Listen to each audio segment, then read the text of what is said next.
The cabinet has also today approved some amendment to the Meghalaya building bylaws of 2021.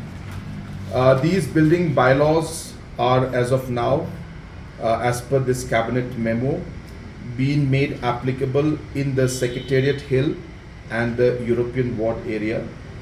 There are two categories. One is public and semi-public buildings, where we have decided that the maximum permissible plot coverage, which is normally at 50%, will be increased to 60%.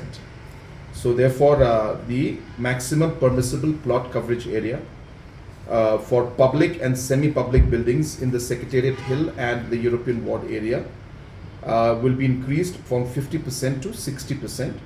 And similarly for mixed use buildings also, it will be increased from 50% to 60%. This is being done obviously with the view that the land are very scarce in these areas, and hence the utility of the land needs to be increased, and therefore we need to allow this permission, especially, as I said, when it comes to a lot of public spaces, including projects like the Watts Lake project that's coming up and other tourism projects that we're building up.